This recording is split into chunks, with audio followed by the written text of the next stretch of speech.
एक क्षण फक्त कल्पना करा, म्हणजे समजा तुम्ही मानवी आध्यात्मिक ज्ञानाच्या अगदी सर्वोच्च शिखरावर पोचला आहात. अच्छा. हो, आणि तुम्ही पूर्णपणे मुक्त आहात, तुमच्या मनाला परमशांती मिळालेली आहे, आणि अचानक दुसऱ्या दिवशी सकाळी तुम्ही उठता आणि तुम्हाला कळतं की तुम्ही पूर्णपणे आंधळे झाला आहात. अरे बापरे. आणि तेही कोणत्याही आजारामुळे नाही किंवा कोणत्याही अपघातामुळे नाही, तर एका अशा विचारामुळे जो तुमच्या मनात चक्क मागील जन्मी आला होता. ऐकायला हे खूपच विचित्र वाटतं, म्हणजे कदाचित अन्यायकारक सुद्धा वाटू शकतं कुणालाही. पण खरं तर प्राचीन जगातील मानवी मानसशास्त्राचा हा एक अत्यंत सखोल आणि धक्कादायक धडा आहे. नक्कीच. हा धडा आपल्याला सांगतो की आपले विचार हे केवळ हवेत विरणारे फुगे नाहीत, तर ते खऱ्या अर्थाने आपलं वास्तव घडवत असतात. अगदी बरोबर. आणि म्हणूनच आजच्या आपल्या सखोल चर्चेत आपण धम्मपद या अत्यंत प्राचीन बौद्ध ग्रंथाचा आधार घेणार आहोत. पण एक गोष्ट मी सुरुवातीला स्पष्ट करते. हो, ते महत्वाचं आहे. आपण याकडे केवळ एक धार्मिक पोथी किंवा म्हणजे कर्मकांडाचा भाग म्हणून अजिबात पाहणार नाही आहोत. आपण याचा अभ्यास एका प्रॅक्टिकल मॅन्युअल सारखा करणार आहोत. बरोबर. एक असं मॅन्युअल जे मानवी मन नक्की कसं काम करतं, कर्माचे नियम कसे लागू होतात आणि हे चंचल मन कसं नियंत्रित करायचं याचं अचूक मानसशास्त्रीय विश्लेषण करतं. आणि कसे हे मॅन्युअल जरी हजारो वर्षांपूर्वी लिहिलं गेलं असलं तरी आजच्या आपल्या या धकाधकीच्या, तणावपूर्ण आणि ओव्हरथिंकिंगने भरलेल्या जीवनात ते तितकंच लागू होतं. हो ना.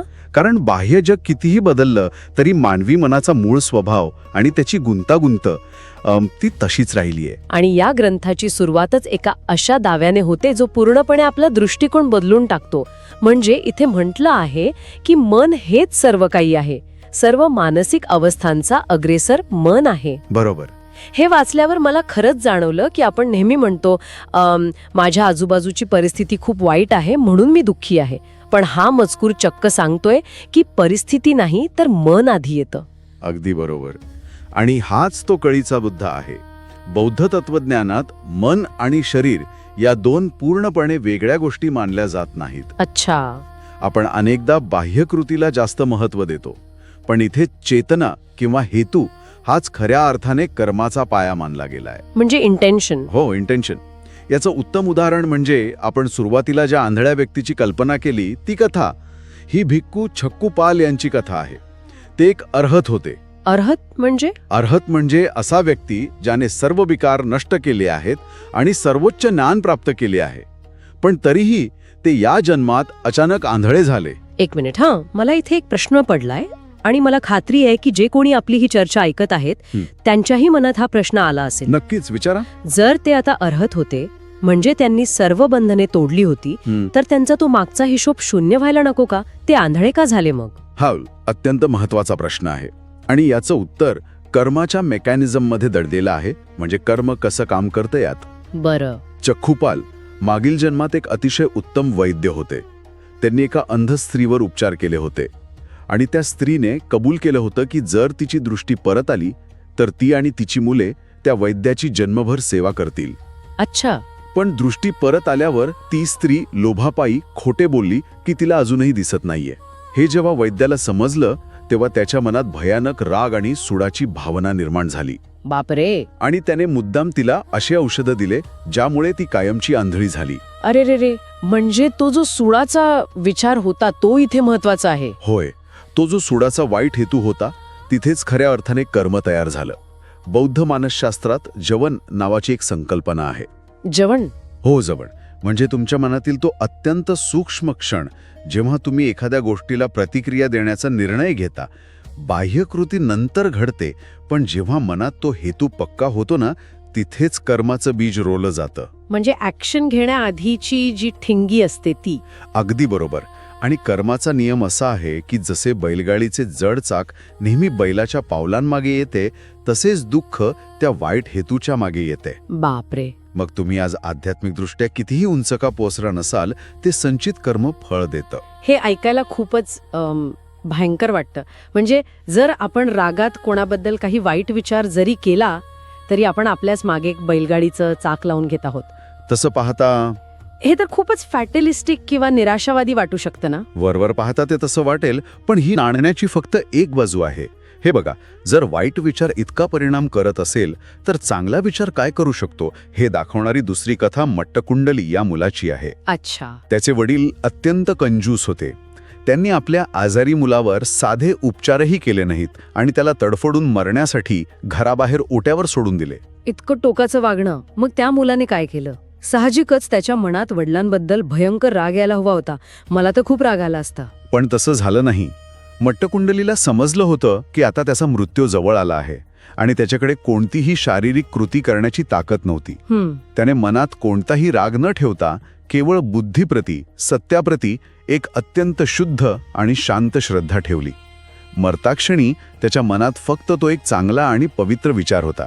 क्या बात है. आणि केवळ त्या एका शुद्ध मानसिक अवस्थेमुळे तो मृत्यूनंतर स्वर्गात गेला, असं ही कथा सांगते. म्हणजे शारीरिक कृतीपेक्षा तुमचा हेतू, तुमची मानसिक स्थिती किती शक्तिशाली आहे हे यातून सिद्ध होतं. नक्कीच. जशी आपली सावली आपल्यासोबत नेहमी राहते आणि आपल्याला कधीच सोडत नाही, तसेच शुद्ध विचार सुख घेऊन येतात.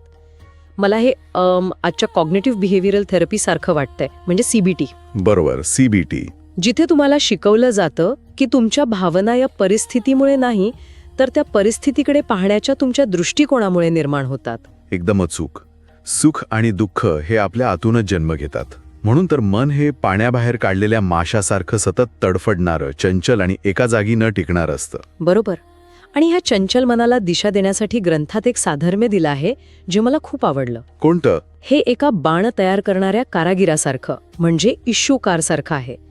तो जसा एक वेडावाकडा बाण लक्षपूर्वक अतिशय संयमाने सरळ करतो, अगदी तसंच आपण आपल्या मनाला सरळ करायचं असतं. अगदी समर्पक उदाहरण आहे. पण माझा प्रश्न असा आहे की हे सगळं ऐकायला खूप छान वाटतं, पण प्रॅक्टिकली हे करायचं कसं? एक सामान्य माणूस जो रोज ट्रॅफिकमध्ये अडकतो, ऑफिसमध्ये बॉसचे बोलणे ऐकतो, तो हे माशासारखं तडफडणारं मन कसं शांत करणार? इथेच या मॅन्युअलचा दुसरा अत्यंत महत्वाचा भाग सुरू होतो आणि तो म्हणजे अप्रमाद.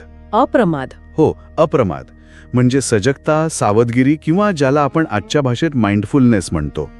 ग्रंथात स्पष्ट म्हटलं आहे की अप्रमाद हा अमरत्वाचा मार्ग आहे, तर प्रमाद म्हणजे लापरवाही किंवा गाफील राहणे हा मृत्यूचा मार्ग आहे. म्हणजे जे आपण नेहमी दुर्लक्ष करतो ते. हो, जो सतत सजग आहे तो खऱ्या अर्थाने जिवंत आहे. जो गाफील आहे तो जिवंतपणेच मेल्यासारखा आहे. माइंडफुलनेस. आजकाल हा शब्द आपण खूप ऐकतो, पण या ग्रंथात त्याचा नेमका अर्थ काय आहे? मला राणी सामावतीची कथा आठवते. हा, सामावतीची कथा. तिच्या वाड्यात तिच्या एका मत्सरी सौतीने मुद्दाम आग लावली होती. सामावती आणि तिच्या 500 दासी त्या आगीत अडकल्या होत्या आणि अशा मृत्यूसमोर दिसत असतानाही त्यांनी द्वेष केला नाही. बरोबर. त्या मैत्री भावनेत, प्रेमाच्या आणि सजगतेच्या स्थितीत राहिल्या. पण मला खरंच एक सांगा, आगीत जळताना शांत राहणं हे प्रॅक्टिकली शक्य आहे की ही फक्त एक अतिशयोक्ती आहे? हे समजण्यासाठी आपल्याला वेदना आणि दुःख यातील फरक समजून घ्यावा लागेल. पेन आणि सफरिंग. हो, आग शरीराला जाळत होती, म्हणजे शारीरिक वेदना नक्कीच होती. पण सामावतीने बाह्य परिस्थिती कितीही भयानक असली तरी आतली शांती ढळू दिली नाही. अच्छा. तिने परिस्थितीचा स्वीकार केला आणि राग किंवा द्वेषाने प्रतिक्रिया दिली नाही. यामुळे मानसिक दुःख निर्माण झालं नाही. या उलट जिने आग लावली ती राग आणि द्वेषाच्या प्रमादात जळत होती. तिचा अंतही भयंकर झाला. सजगता माणसाला दुःखाच्या आणि मृत्यूच्या भयापलीकडे नेते. हे खूपच सखोल आहे. पण तरीही सामावतीची कथा एका अत्यंत असाधारण आणि टोकाच्या परिस्थितीतील आहे. मला तो चूलपंथक नावाच्या भिक्षूचा प्रसंग जास्त जवळचा वाटतो. चूलपंथक? हो. तो बिचारा खूपच सामान्य होता. त्याला 4 महिने झाले तरी एकही साधा श्लोक लक्षात राहत नसे. त्याचा मोठा भाऊ वैतागून त्याला मठातून हकलून देत होता. होय, चूलपंथक अत्यंत निराश झाला होता. त्याला वाटलं की त्याच्याकडे कोणतीही बुद्धिमत्ता नाही, तो कोणत्याही कामाचा नाही. पण बुद्धाने त्याचीही स्थिती ओळखली. त्यांनी त्याला कोणतंही मोठं तत्वज्ञान शिकवलं नाही किंवा मोठे मंत्र पाठ करायला सांगितले नाहीत. त्यांनी त्याला फक्त एक पांढरे शुभ्र कापड दिले. फक्त एक कापड? हो.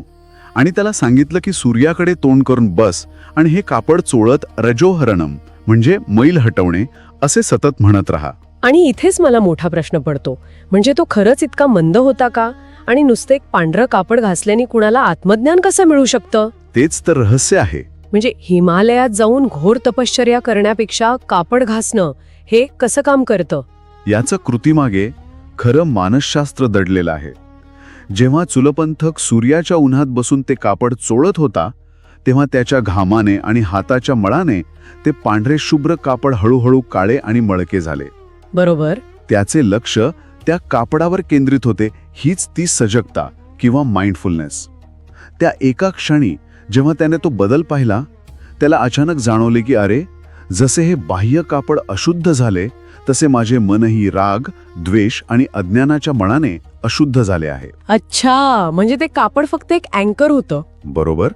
बुद्धाने त्याला वर्तमान क्षणात राहण्यासाठी ते कापड एक साधन म्हणून दिले. कोणतीही गोष्ट शाश्वत नाही, सगळं काही बदलत आहे. ज्याला अनित्यता म्हणतात. अगदी बरोबर. अनित्यतेचा हा थेट अनुभव त्याला त्या कापडातून आला.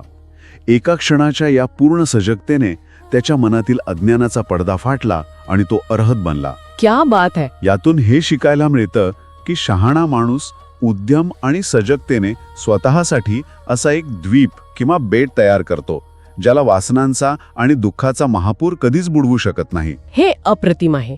म्हणजे आपण रोज भांडी घासताना, गाडी चालवताना किंवा अगदी चालतानाही ही सजगता आणू शकतो. त्यासाठी काही खास करण्याची गरज नाही, फक्त तेथे असणं महत्वाचं आहे. अगदी बरोबर. पण हे सगळं ठीक आहे जेव्हा आपण शांत असतो.